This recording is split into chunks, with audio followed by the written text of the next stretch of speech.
Apocalipse, capítulo 1, versículo 1. Revelação de Jesus Cristo, que Deus lhe deu para mostrar aos seus servos as coisas que em breve devem acontecer e que ele, enviando por intermédio do seu anjo, notificou ao seu servo João. Sobre que assunto trata o livro de Apocalipse? Qual é o tema central deste livro? Qual é a sua mensagem essencial? E nós não temos a mínima dúvida de que este livro trata sobre Jesus e a sua igreja. Esse é o grande tema do livro de Apocalipse. Logo de início você percebe que este livro contradiz um mito que circula no meio evangélico, de que o livro de Apocalipse é um livro misterioso, é um livro selado, é um livro complicado, é um livro que não pode ser entendido. A primeira palavra que aparece nesse livro é revelação. Revelação de Jesus Cristo. Na verdade, este livro é o oposto desse entendimento. O livro de Apocalipse é exatamente quando Deus vai e levanta a ponta do véu e coloca às claras, à luz, aquilo que estava misterioso e escondido. Deus está abrindo a cortina da história e revelando a vitória de Cristo e da sua igreja contra todas as hostes do mal que conspiram contra a igreja, que se levantam contra a igreja. É óbvio que esta revelação de Jesus Cristo, ela vem por meio de símbolos. E você vai perceber que esse livro é um livro altamente simbológico. Você vai ver aí 7 candeeiros, 7 selos, 7 trombetas, 7 taças. Você vai ver aí figuras de uma besta, de um cordeiro, de uma mulher assentada sobre 7 montes. São figuras, são símbolos que nós não poderíamos jamais ousar literalizar, porque criaríamos situações inimagináveis, figuras até horrendas.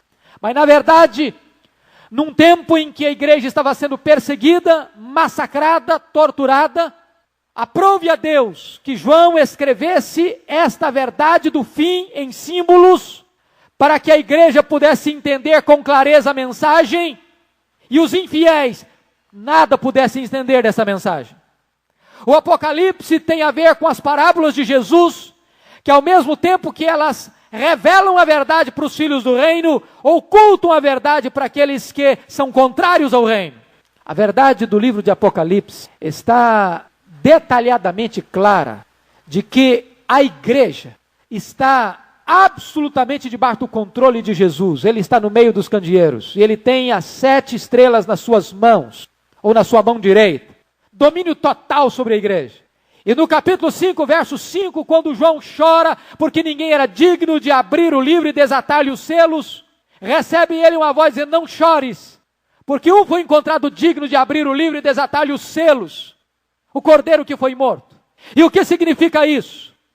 Significa que o mesmo Jesus que tem total controle e domínio sobre a igreja, tem total domínio e controle sobre a história.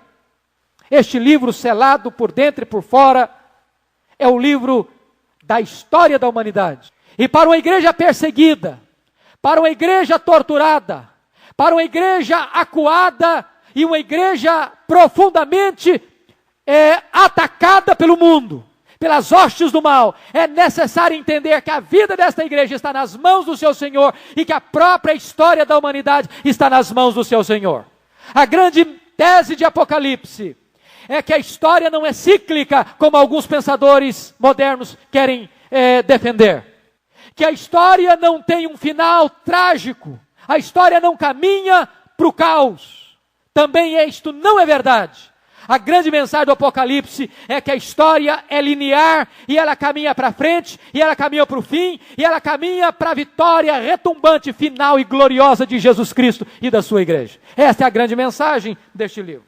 É claro que nós não vamos entrar neste livro com a curiosidade frívola de apenas olhar como se tivéssemos com um mapa profético nas mãos, para tentar amarrar determinados acontecimentos históricos com esta ou com aquela profecia, para corrermos o risco que tantos correram no passado, de tentar identificar aquela profecia com aquele evento histórico, e até ao ponto de marcar datas para a volta de Jesus e cair no descrédito e no opróbrio. Esta não é a finalidade do estudo do livro de Apocalipse. O estudo deste livro é um estudo extremamente prático, que visa encorajar a igreja em tempos difíceis. A história deste livro é o estudo que vai levar a igreja a entender que o seu Senhor vai voltar. E que não há meio termo.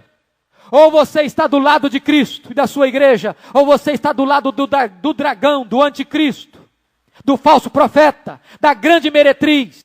Ou você naquele dia vai estar diante do tribunal de Deus para receber a doce palavra, vinde bendito meu Pai. Ou você estará no tribunal de Deus para receber a terrível sentença, apartai-vos de mim, malditos. Não há meio termo. E a igreja precisa estar atenta para este fato, porque o livro de Apocalipse vai revelar-nos que dentro da igreja visível, dentro da igreja organização, dentro da igreja denominacional, dentro da igreja histórica, há pessoas salvas e pessoas não salvas. Ao mesmo tempo que você tem uma igreja do Deus vivo, dentro desta igreja, você tem também uma sinagoga de Satanás.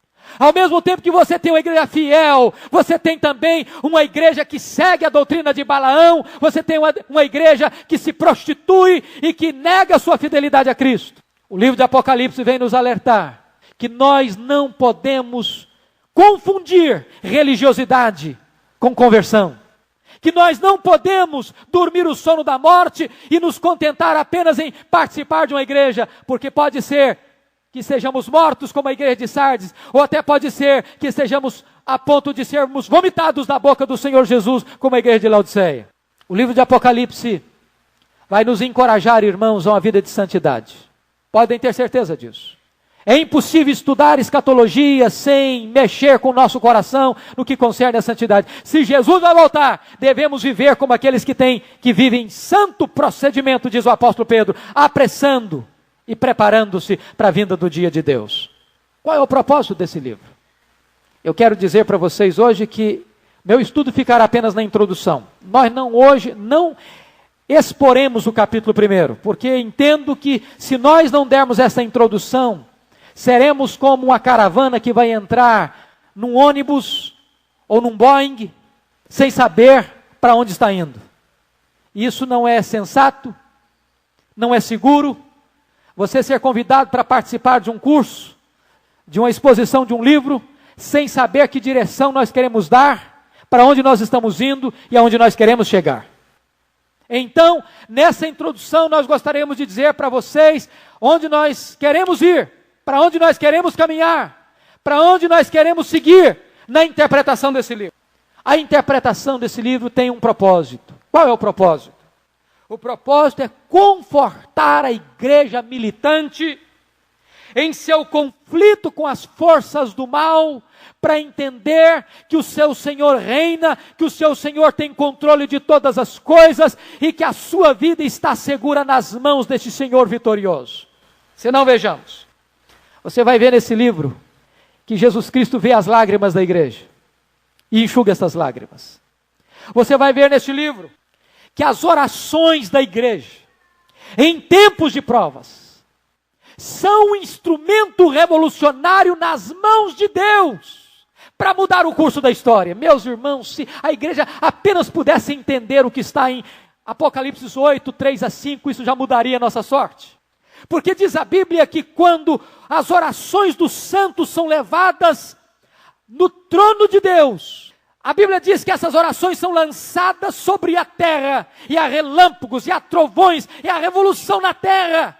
E você é cooperador com Deus nas grandes mudanças, nas grandes transformações que a história experimenta como resultado da oração e da intercessão dos santos de Deus. Você vai encontrar no livro de Apocalipse que mesmo que você enfrente a morte, bem-aventurados são aqueles que desde agora morrem no Senhor, para que descansem de suas fadigas e as suas obras os acompanhem.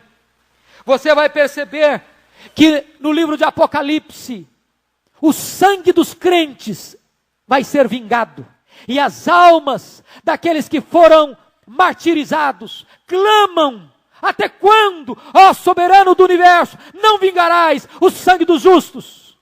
E você vai perceber que quando Deus derrama 7 taças da sua ira, a sua ira é final, e é de consumação, e todos os ímpios, e o diabo, e o anticristo, e o falso profeta, e a grande meretriz, e todos aqueles que não foram selados com o selo de Deus, todos aqueles que receberam a marca da besta, esses serão vingados, e serão sentenciados para o fogo eterno para sempre. Você vai perceber, através do estudo deste livro, que o nosso Senhor glorificado está reinando em favor da sua igreja, para reinar com a sua igreja de forma final, eterna e gloriosa. Qual é o tema deste livro? O tema deste livro, irmãos, é a vitória de Cristo e a vitória da igreja. E o que você vai perceber é que todos os inimigos que se mancomunam, que se aliam para perseguir a igreja, vão cair um por um. Um por um. Você vai encontrar isso lá no capítulo 12, quando o dragão ataca a igreja. No capítulo 13, quando a besta, o anticristo, ataca a igreja. Ainda no capítulo 13, quando o falso profeta ataca a igreja.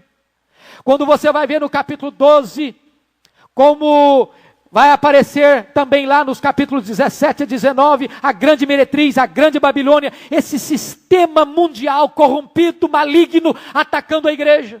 E o que você vai ver a partir do capítulo 17 a 19 e também no 20, é que todos esses inimigos, como o efeito dominó, começam a cair e começam a perecer, porque quando o Senhor se manifesta, Ele se manifesta triunfantemente, gloriosamente, vitoriosamente, e os inimigos de Deus vão cair por terra e cair no abismo eterno. O que é maravilhoso é que a igreja de Cristo, ainda que martirizada, ela é vencedora.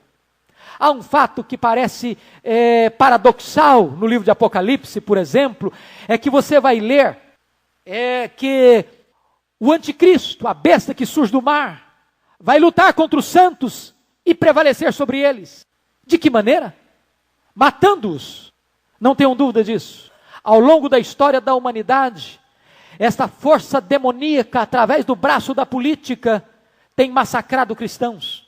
E vocês bem sabem que o maior índice de mártires de toda a história da humanidade aconteceu no século XX. E quando se levantar este personagem maligno, perverso, o anticristo, ele vai matar muitos cristãos. Mas diz a Bíblia, ao mesmo tempo, que os santos vão vencer o diabo e os seus inimigos e os seus associados através da palavra do testemunho e do sangue do Cordeiro. O que significa isso? Como é que a igreja vai vencer o diabo e os seus aliados? Pela palavra do testemunho. Testemunho aí é martiria.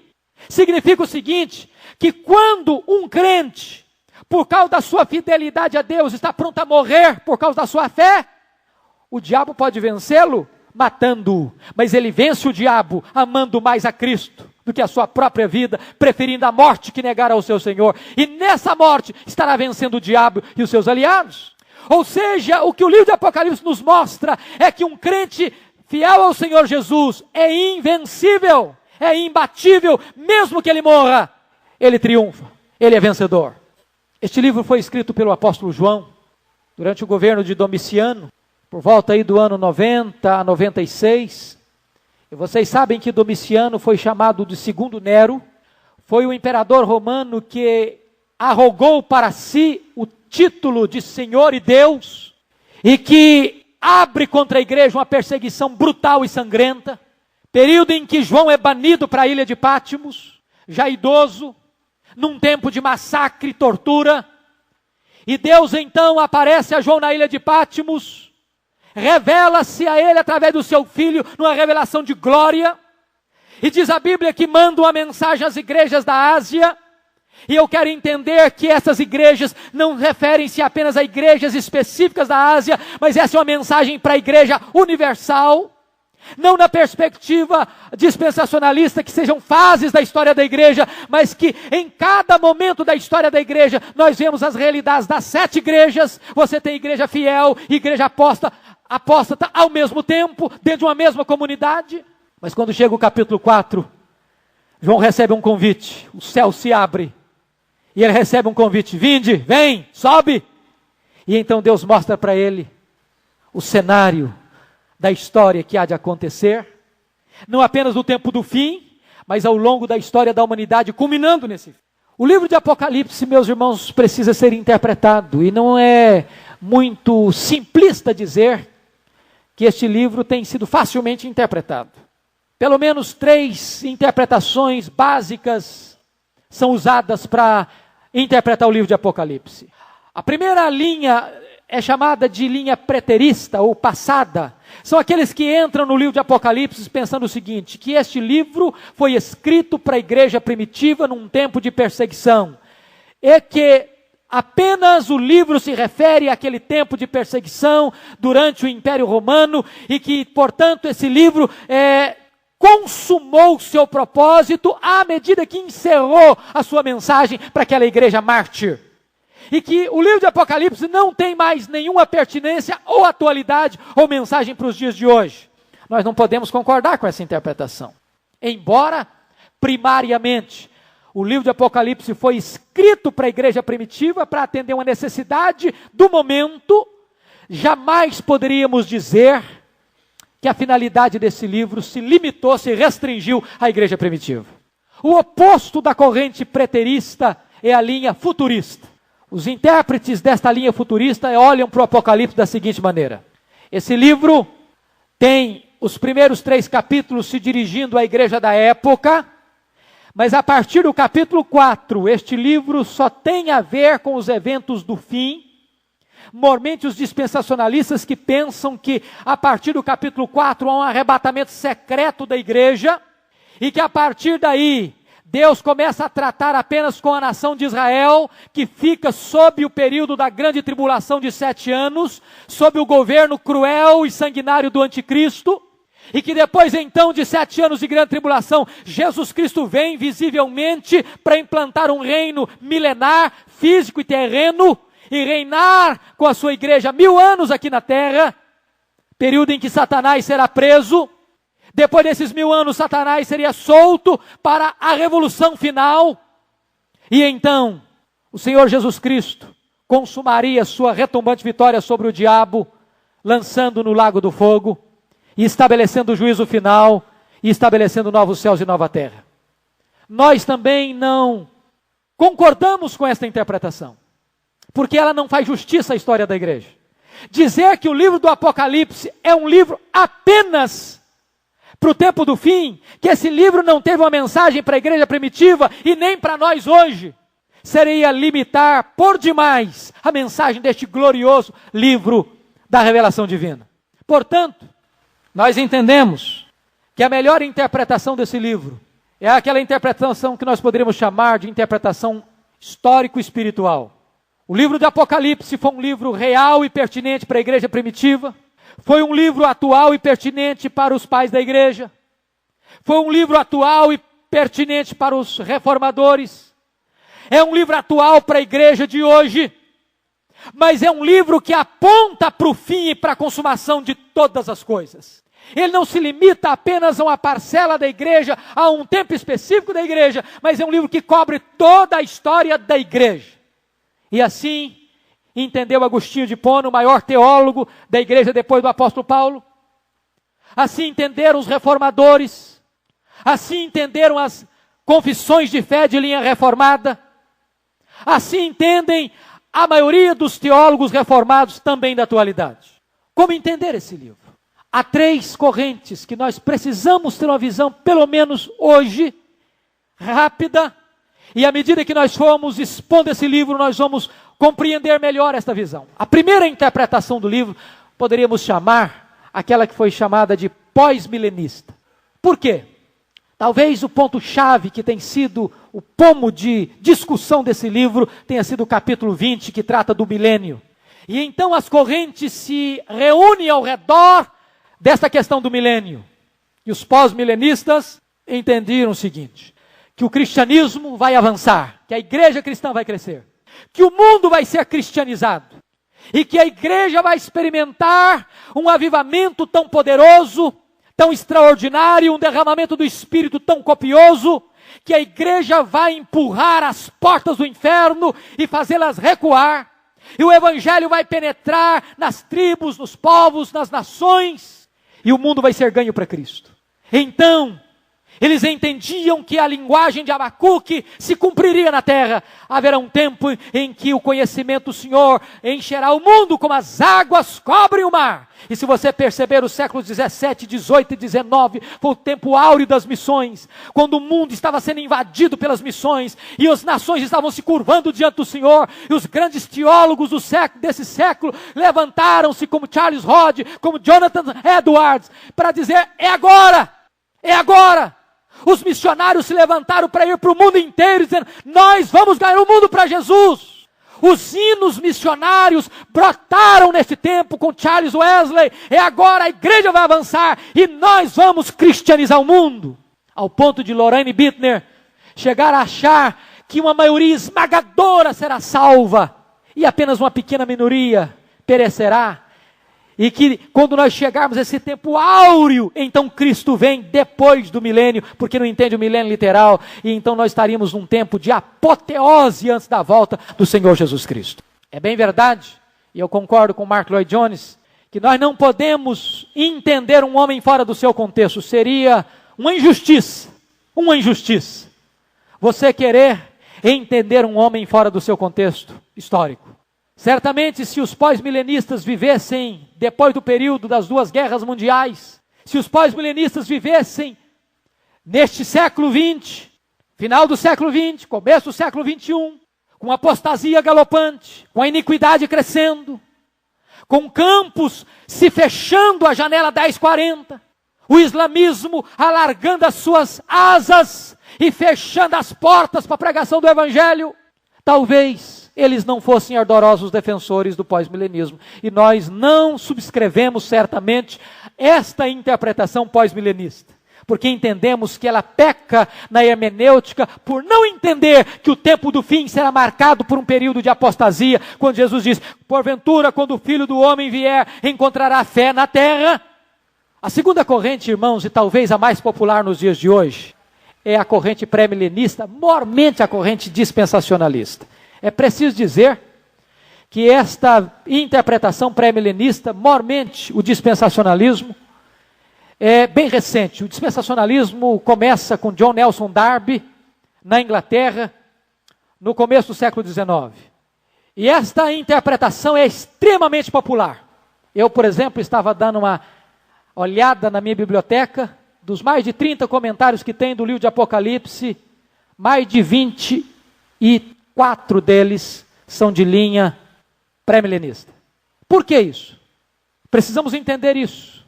Quando o liberalismo atacou a igreja, os seminários, que eram os guardiões da ortodoxia, foram assaltados pelo liberalismo.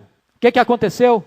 O fundamentalismo começa a criar institutos bíblicos, profundamente influenciados pela visão dispensacionalista.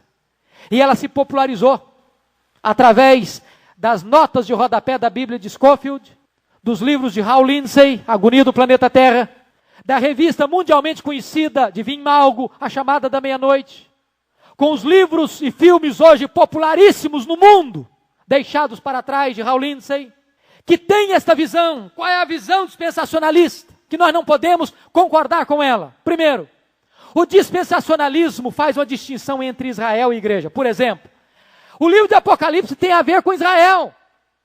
A igreja vai ser arrebatada e o que vai acontecer aqui é que Israel vai se tornar o povo de Deus. A grande tribulação vai atingir a Israel e a igreja vai ser tomada. Mas, meus irmãos, eu desafio a vocês a lerem o livro de Apocalipse, a lerem o Novo Testamento com sinceridade e honestidade. Para chegarem a essa conclusão, vocês não chegarão. Não existe essa ideia neotestamentária de dizer que Israel é uma coisa e igreja é outra. O Senhor Jesus Cristo veio exatamente para quebrar esse muro. Hoje não tem Israel e igreja. O Senhor Jesus só tem um corpo, que é a igreja, e só tem uma noiva, que é a igreja, e a igreja é composta de israelitas e gentios que se convertem ao Senhor Jesus Cristo. Segunda ideia equivocada é que os dispensacionalistas olham para o Apocalipse e dizem o seguinte: Jesus Cristo veio para o seu povo não aceitou. Sabe o que Cristo fez então? Pegou o reino, disse: agora então eu vou protelar o reino para o fim. O reino de Deus não chegou ainda. O reino de Deus só vai acontecer no milênio. Isso não pode ser verdade. O reino de Deus já está aqui.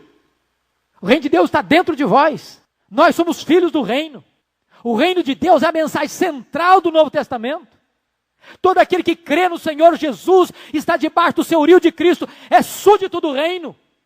Muito embora esse reino já esteja presente, não na sua plenitude, porque só estará na sua plenitude na volta gloriosa do Senhor Jesus. Mas o reino não foi protelado, portanto, quando um dispensacionalista ora, venha o teu reino, ele não está pensando no reino hoje, agora, aqui, ele está pensando no milênio, e nós não podemos concordar com isso. Terceira coisa, o dispensacionalismo ensina que a segunda vinda de Cristo vai ser em duas etapas. Que primeiro vai ter um arrebatamento secreto. Por exemplo, vamos imaginar que está aqui esse auditório e 50 pessoas são arrebatadas aqui, misteriosamente, e os outros ficam. A Bíblia não fala em lugar nenhum do Novo Testamento sobre arrebatamento secreto. A vinda de Cristo, ela é audível, porque vai ser o som de trombeta, visível, porque todo olho verá, vai ser gloriosa, porque vai ser como um relâmpago, vai ser poderosa, porque ele virá no fulgor da sua glória. Não vai ser em duas etapas, vai ser uma única vinda. E nós vamos ver isso mais tarde com bastante clareza. A quarta ideia equivocada do dispensacionalismo é ensinar que a igreja não vai passar pela grande tribulação. E essa ideia é uma ideia, assim, bem simpática para quem não quer encarar a situação. É muito cômodo dizer: irmão, não fique tranquilo, porque quando a coisa ficar apertada, você não vai estar mais aqui para contar a história. E na verdade você não encontra base no Novo Testamento para este ensino. O que na verdade a igreja não enfrentará é a ira de Deus. As duas palavras para ira, no Novo Testamento, timós e orguê, sempre que aparece é para o ímpio. Mas quando fala de tribulação, a igreja está junto. Sabe por quê?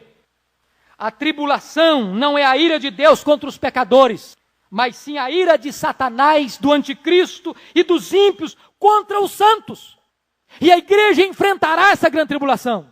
Aliás, a igreja de Cristo é uma igreja que desde o começo tem sido atribulada e perseguida. E diz a segunda carta de Paulo aos Tessalonicenses, que quando Jesus voltar, ele vai arrancar a sua igreja da tribulação. E os ímpios então sofrerão a penalidade da sua ira e da segunda morte, o fogo com enxofre. Mas a igreja será arrancada dessa tribulação. Outra ideia equivocada do dispensacionalismo é a ideia, portanto, de que vai existir várias ressurreições. A ideia é a seguinte: que quando Jesus voltar em secreto, os mortos vão ressuscitar em Cristo.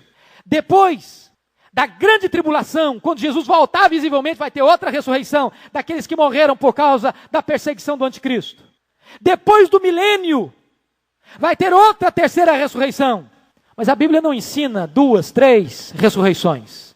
A Bíblia só fala de uma ressurreição, onde salvos e ímpios ressuscitarão concomitantemente, uns para a vida eterna, outros para juízo eterno. Isso está claramente expresso no Evangelho de João, capítulo 5, versículos 28 e 29. Não vos maravilheis disto, porque vem a hora em que todos os que se acham nos túmulos ouvirão a sua voz e sairão. Os que tiverem feito o bem para a ressurreição da vida, e os que tiverem praticado o mal para a ressurreição do juízo. E a coisa mais complicada, a meu ver, é que o dispensacionalismo ensina a possibilidade de salvação depois da vinda do Senhor Jesus Cristo. Porque entendem que depois do arrebatamento vai existir uma evangelização intensa, por 144 mil evangelistas judeus, que muita gente vai se converter. E meus irmãos, você não encontra base em lugar nenhum da Bíblia, mormente o Novo Testamento, para entender que depois que Jesus Cristo volta, tem chance de salvação para alguém. Não tem. Não tem segunda chamada. Não tem segunda época. Não tem segundo tempo. Quando o Senhor voltar, quando o noivo chegar, quando a trombeta soar, a porta será fechada e não vai ter mais chance. Daí, queridos, nós entendemos que a interpretação mais coerente deste livro é a interpretação espiritual, ou conforme alguns estudiosos chamam de amilenista, o que J. Adams diz que não é um termo feliz, porque amilenismo significa não milênio, e J. Adams entende que deveríamos chamar de milênio consumado. O que o amilenismo entende? O amilenismo olha para o livro de Apocalipse como um livro que traz uma mensagem para a igreja durante todo o seu tempo. Olha para esse livro e procura discernir os seus símbolos, porque é um livro altamente simbológico. Altamente simbológico. Precisa ser interpretado corretamente. Seus símbolos, suas imagens, sua numerologia. Calcar uma doutrina em cima de apenas um texto, e um texto simbológico, como Apocalipse 20, para criar a verdade ou a doutrina de que vai ter 1000 anos aqui na terra, físico, literal, não tem respaldo nas Escrituras. Eu vou lhes dizer algumas coisas. Primeiro, seria um anticlímax muito grande, irmãos. Pensem vocês. Depois que Jesus Cristo volta, na sua glória, na sua majestade, a igreja gloriosa, triunfante, com corpos glorificados, poderosos, celestiais, incorruptíveis, imortais, com corpos brilhantes como a estrela, como o sol no firmamento, semelhante ao corpo da glória de Cristo. De repente, nós vamos estar misturados no mundo que ainda vive a sua trama política, econômica e social, com gente não transformada. Você vai ter que entrar em banco, você vai ter que ir no supermercado, você vai ter que enfrentar as vicissitudes naturais, embora, segundo creem, num período de iniquidade bem refriada, mas não totalmente refriada, porque as pessoas não são transformadas, ao ponto de depois o Satanás a juntar essas pessoas para a batalha final. Então, como é que você pode entender esse anticlímax? Que depois da glorificação, você ainda estará aqui convivendo com este mundo sujeito ao pecado. É um anticlímax. Entender Jesus como um rei político, que governa a partir de Jerusalém, quando na verdade toda a linguagem da palavra de Deus é que o reino de Deus não é físico, não é material, não é regional, não é geográfico, é espiritual. É o governo de Deus, universal. Está aqui, está ali, está além. Esse livro de Apocalipse poderia ser melhor entendido quando você para perceber da seguinte maneira. Eu vou tentar ser objetivo. Você pode entender esse livro com 7 sessões paralelas. O livro de Apocalipse não pode ser entendido como um livro cronológico. Capítulo 1 até o capítulo 22 em sequência cronológica, porque não faz sentido. Sabe por que não faz sentido? Porque você vai encontrar nesse livro 7 sessões absolutamente paralelas, tratando das mesmas coisas. Começando na primeira vinda, terminando na segunda vinda. Começando na primeira vinda, terminando na segunda vinda. Começando na primeira vinda, terminando na segunda vinda. São 7 sessões, todas elas tratando das mesmas coisas, com nuances diferentes, com linguagens diferentes, com mensagens diferentes, mas com a mesma essência. E mais, numa ordem não só paralela, mas também progressiva, de tal maneira que a revelação vai se tornando como o dia, como a aurora, vai brilhando mais e mais até ser dia perfeito. Se não, vejamos. Primeira sessão, capítulo 1 ao capítulo 3. Esta é a mensagem da aparição de Cristo e das cartas às 7 igrejas. São os 7 candeeiros. Como é que você pode saber que está do primeiro ao começo? Do começo ao fim da história. Você vê no capítulo 1, versículo 5, a morte de Cristo, a ressurreição de Cristo. Mas quando você vai ao capítulo 1, versículo 7, você vai encontrar a notícia. Eis que venho sem demora, e todo olho verá, até quantos o traspassaram, e todas as tribos da terra se lamentarão sobre ele, certamente, amém. Está mostrando aí a segunda vinda e o juízo final. Quando você vai, passa a sua Bíblia aí, por favor, com a sua Bíblia aberta, capítulo 4 ao capítulo de número 7, você vai entrar na segunda sessão paralela, que são os 7 selos. E o que você vai ver? Você vai ver nesta sessão o seu Senhor no domínio e no controle da história, com o livro da história nas mãos. Mas você vai encontrar um relato muito claro no capítulo 6 do juízo final. Olha aí, por favor, capítulo 6, versículos 12. Veja se esta não é a cena do juízo final. Vi quando o cordeiro abriu o sexto selo e sobreveio o grande terremoto. O sol se tornou negro como saco de crina e a lua toda como sangue. As estrelas do céu caíram pela terra como figueira quando abalada por vento forte deixa cair os seus figos verdes. Pergunto, quando é que o sol vai se tornar negro como saco de crina e a lua como sangue? Quando isso vai acontecer? A resposta está na Bíblia. Abra sua Bíblia em Mateus capítulo 24, versículo 29 e 30, e você encontrará essa resposta. Está escrito aí. Mateus 24, 29 e 30. Logo em seguida, a tribulação daqueles dias, o sol escurecerá, a lua não dará a sua claridade, as estrelas cairão do firmamento e os poderes do céu serão abalados. Então aparecerá no céu o sinal do Filho do Homem. Todos os povos da terra se lamentarão e verão o Filho do Homem vindo sobre as nuvens do céu, com poder e muita glória. Portanto, Apocalipse capítulo 6 está descrevendo para nós a segunda vinda de Cristo e o juízo final. Se você olhar, ao mesmo tempo que o capítulo 6 traz a descrição do pavor dos ímpios com respeito à segunda vinda de Cristo, você vai perceber que no capítulo 7, a partir do versículo 15, você vai encontrar esta mesma segunda vinda de Cristo, produzindo uma outra reação nos remidos. E qual é ela? Versículo 15 a 17 do capítulo 7. Razão porque se acham diante do trono de Deus e o servem de dia e de noite no seu santuário, e aquele que se assenta no trono estenderá sobre eles o seu tabernáculo, jamais terão fome, nunca mais terão sede, não cairá sobre eles o sol, nem ardor algum, pois o cordeiro que se encontra no meio do trono os apacentará e os guiará às fontes da vida eterna, e Deus lhes enxugará dos olhos toda lágrima. Pergunta: quando é que Deus vai enxugar dos olhos toda lágrima do seu povo? Na sua segunda vinda. Vejam vocês que quando ele falou dos 7 candeeiros, ele falou da segunda vinda, e quando ele fala dos 7 selos, ele volta a falar sobre a segunda vinda e sobre o juízo final. Vamos à terceira sessão, capítulos 8 a 11. Aqui são as 7 trombetas de Deus. Veja você que as 7 trombetas não anunciam o juízo final, mas o juízo parcial de Deus. Sabe por quê? Porque antes das taças da ira de Deus, vem a trombeta de Deus. Deus nunca mandou um juízo sobre a terra, sem antes avisar sobre esse juízo. A trombeta é aviso. E dos capítulos 8 a 11, ele está falando das trombetas de Deus. E qual é a descrição que tem aí do juízo final? Veja você, por favor, capítulo 11, versículo 15. Olha se essa não é a descrição da segunda vinda de Cristo. Capítulo 11, 15. O 7º anjo tocou a trombeta, e houve no céu grandes vozes dizendo: o reino do mundo se tornou de nosso Senhor e do seu Cristo, e ele reinará pelos séculos dos séculos. Pergunto, quando é que o reino do mundo se tornou do nosso Senhor e do seu Cristo? Quando isso vai acontecer? Quando? Na segunda vinda de Cristo.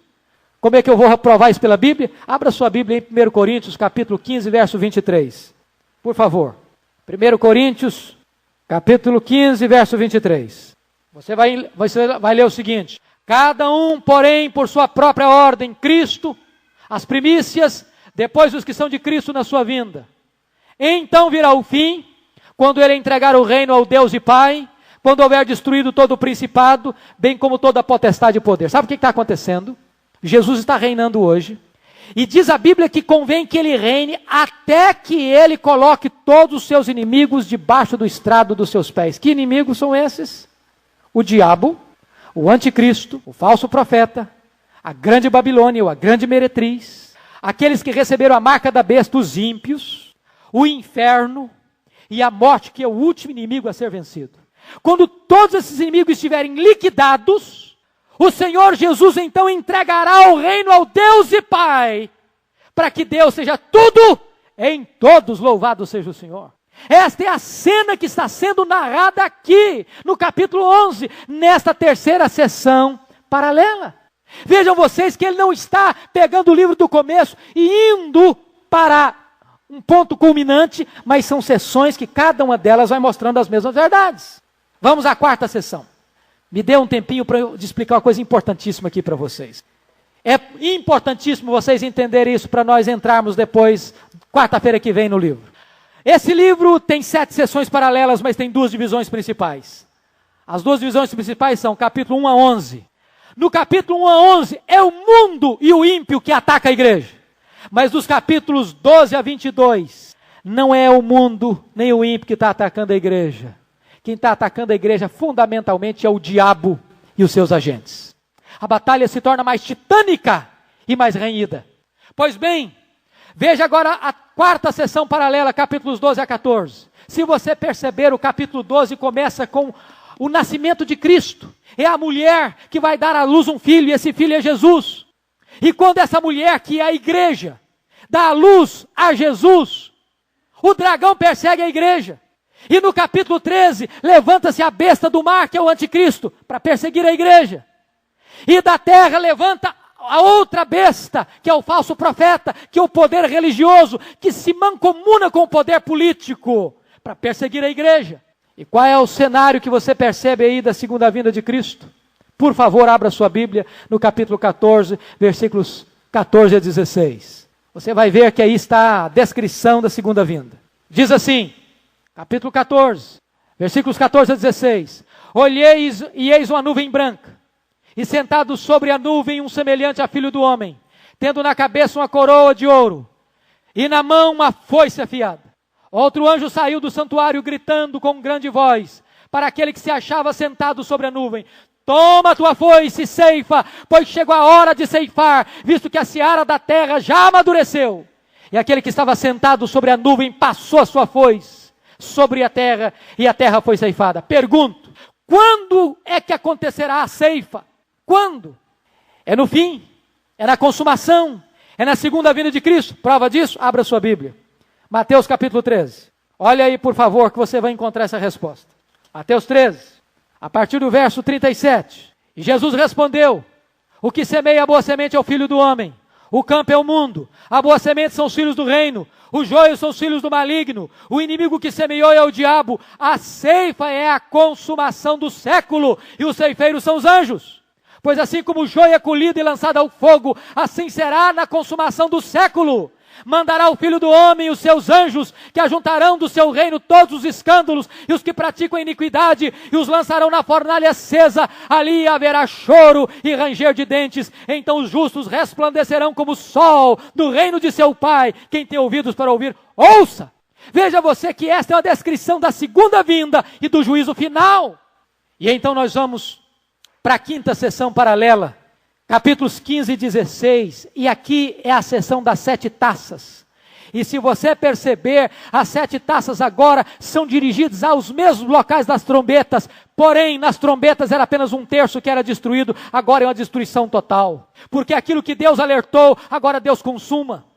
E qual é o registro aí do juízo de Deus, da segunda vinda do Senhor? Você pode encontrar isso, e eu quero que você abra sua Bíblia, por favor, aí no capítulo 16, versículo 15. Quando Jesus diz: eis que venho como vem o ladrão. Quando é que Jesus virá como vem o ladrão? Na sua segunda vinda. Diz o apóstolo Paulo em 1 Tessalonicenses 5:2, que o dia do Senhor virá como ladrão. E o que significa isso? Não é que vem oculto, não. Não é a ideia do arrebatamento secreto, não. É que virá inesperadamente. Essa é a verdade. E olha você no capítulo 16, versículo 20. Todas as ilhas fugiram e os montes não foram achados. Quando é que isso vai acontecer? No dia do juízo. Está lá escrito no livro de Apocalipse, capítulo 20, que quando o Senhor se assentar no seu trono, os céus vão se encolher como pergaminho diante da sua gloriosa presença. E agora, queridos, nós vamos para a penúltima sessão paralela, que é a sessão dos capítulos 17 a 19. Preste atenção nisso, é muito importante entender. Nos capítulos 12 a 14, você vai encontrar os inimigos de Cristo sendo apresentados. O dragão, a besta que sobe do mar, que é o anticristo, a besta que sobe da terra, que é o falso profeta, e também a grande Babilônia. Nos capítulos 17 a 19, você vai encontrar estes mesmos inimigos caindo, só que em ordem inversa. Nos capítulos 17 e 18, você encontra a queda da grande Babilônia. Caiu a Babilônia. Capítulo 18, verso 2. Caiu a Babilônia. Você vai perceber que depois vão cair quem? O anticristo e o falso profeta. Capítulo 19, versículo... Veja por favor. Capítulo 19, versículo de número 20. Quem vai cair agora? Mas a besta foi aprisionada, e com ela o falso profeta, que com sinais feitos diante dela, seduziu aqueles que receberam a marca da besta, e eram os adoradores da sua imagem. Os dois foram lançados vivos dentro do lago do fogo que arde com enxofre. Então caiu a Babilônia, a meretriz, cai agora o falso profeta e o anticristo. E o dragão, que hora que vai cair? Ele é tão importante nessa história e nessa trama, que é deixado para a última sessão. Ele vai cair lá naquela última sessão, no capítulo 20. Lá no capítulo 20 o dragão vai cair. Você pode ver isso no capítulo 20, verso 10. O diabo, o sedutor deles, foi lançado para dentro do lago de fogo e enxofre, onde já se encontra não só a besta, como também o falso profeta, e serão atormentados de dia e de noite pelos séculos dos séculos. E qual é a mensagem da segunda vinda nessa penúltima sessão? Está clarissimamente evidente aí no capítulo 19, a partir do verso 11. Esta é a cena mais gráfica, mais bela, mais contundente e mais gloriosa da volta de Jesus. Viu o céu aberto, 19 e 11. E eis um cavalo branco, seu cavaleiro se chama Fiel e Verdadeiro, e julga e peleja com justiça. Seus olhos são como chama de fogo. Na sua cabeça há muitos diademas. Tem um nome escrito que ninguém pode conhecer, senão ele mesmo. Está vestido com manto tinto de sangue, e o seu nome se chama Verbo de Deus. Versículo 16. Tem no seu manto e na sua coxa um nome escrito Rei dos Reis e Senhor dos Senhores. Você não tem dúvida nenhuma que está se referindo ao glorioso Senhor Jesus Cristo, na sua gloriosa volta. Agora, para terminar, você começa com o capítulo 20, depois uma descrição do capítulo 19, que é uma descrição da segunda vinda. Aí os pré-milenistas dizem, está aí, ó, o capítulo 20 sucede ao 19, que descreve de maneira tão clara a segunda vinda. Portanto, o milênio tem que ser depois da segunda vinda. Mas se você perceber, não é esta a lógica do escritor de Apocalipse desde o começo do livro. Ele não está escrevendo o livro numa linha linear, cronológica, progressiva. Ele está escrevendo o livro em seções paralelas, progressivas. Quando você chega ao capítulo 20, você volta ao início. E eu não vou me deter no capítulo 20, porque o capítulo 20 merece, e vamos ter um estudo bem detalhado, versículo por versículo, para que vocês entendam que o capítulo 20 está se referindo não a um milênio literal na terra, mas o reinado milenar que não é cronológico, não na terra, mas é das almas, das almas. Você vai perceber isso, que não está se referindo aí reinado físico, literal, na terra, mas reinado de almas. Você está vendo aí estabelecimento de tronos, e todas as vezes que a palavra trono aparece no livro de Apocalipse, a não ser o trono de Satanás e do anticristo, esses tronos estão no céu e não na terra. E quando você então percebe que o diabo vai ser vencido no capítulo 10, o que você percebe então é o estabelecimento de que do juízo final, mais gráfico, mais claro, mais cristalino, a partir do verso 11. Vi um grande trono branco e aquele que nele se assenta, de cuja presença fugiram a terra e o céu. Vi também os mortos, grandes e pequenos. Não vai ter aqui só ímpio não, grandes e pequenos. Não vai ter aqui só ímpio não, a igreja vai estar aqui, porque os livros serão abertos e vão ser julgados segundo as suas obras, e depois o livro da vida será aberto. E se alguém não foi encontrado no livro da vida, esse será lançado no lago do fogo. Ou seja, no trono branco, muitos serão encontrados no livro da vida. Portanto, nós estaremos lá no trono branco, diante do trono branco, no juízo final. Não para saber se vamos ser salvos ou condenados. Essa questão já está decidida no momento que você creu. Quem crê não entra em juízo, não entra em condenação. Mas todos nós compareceremos perante o tribunal de Deus para darmos conta da nossa vida, para recebermos os galardões ou não. E depois do juízo final, o que acontece? Quando o dragão é jogado no inferno, no lago do fogo, quando o falso profeta, quando o anticristo, quando a meretriz, quando os ímpios, quando o inferno, quando a morte foi lançada no lago do fogo, então não há outra linguagem senão essa: vi novos céus e nova terra. E agora o que você percebe é que o centro desta nova Jerusalém, que é a igreja glorificada, é o Cordeiro. Ele é a sua lâmpada, não tem santuário. E agora diz a Bíblia que a igreja vai reinar com ele para sempre, e sempre, e sempre. Esta é a gloriosa mensagem desse livro. E eu gostaria que você pudesse responder a uma pergunta, hoje, confrontando o seu coração. De que lado você está nessa peleja? Do lado de Cristo e da sua igreja? Ou do lado do dragão e dos seus agentes? Não tem jeito de ficar em cima do muro. Ou você está de um lado, ou você está do outro lado. E eu espero em nome de Jesus, que nós ao longo desse tempo que vamos nos debruçar sobre a mensagem deste livro, nós estejamos colocando a nossa vida certa com Deus. E eu louvo a Deus pela presença de vocês. Deus ouviu o nosso clamor. Deus ouviu as orações da igreja. E nós estamos vendo aqui uma resposta da igreja.